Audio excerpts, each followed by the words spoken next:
رمضان المبارک کا 13واں روزہ گزر چکا ہے اور اب ہم 14ویں دن میں داخل ہو رہے ہیں۔ یہ وہ دن ہے جب چاند اپنی پوری روشنی پھیلاتا ہے، اور اسی طرح اللہ کے دو پیارے نام یا ہادی یعنی ہدایت دینے والا اور یا رشید سیدھا راستہ دکھانے والا ہمارے دلوں اور گھروں کو ہدایت کی نور سے بھر سکتے ہیں۔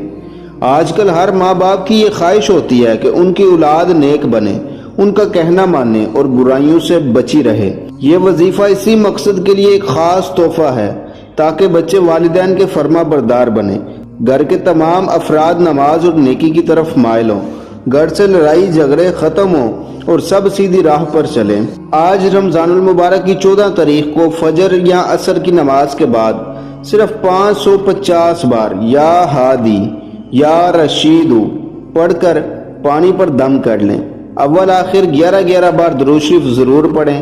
یہ صرف پانی نہیں بلکہ اللہ کے نام کی برکت ہے۔ اس پانی کو گھر کے سب لوگ پئیں، خاص طور پر ضدی بچوں کو پلائیں۔ اس پانی میں مزید پانی ملا کر آپ اسے پورا سال بھی استعمال کر سکتے ہیں۔ اللہ پاک اس برکت والے مہینے کے صدقے ہماری اولاد کو نیک بنائے اور ہم سب کو ہدایت کے راستے پر چلائے۔ اگر آپ کو یہ ویڈیو پسند آئی ہو تو ویڈیو کو لائک کریں، زیادہ سے زیادہ شیئر کریں تاکہ یہ نیکی دوسروں تک بھی پہنچے، اور ہمارے چینل کو سبسکرائب کرنا نہ بھولیں۔ اللہ تعالیٰ آپ کو دین و دنیا کی بھلائیاں عطا فرمائے۔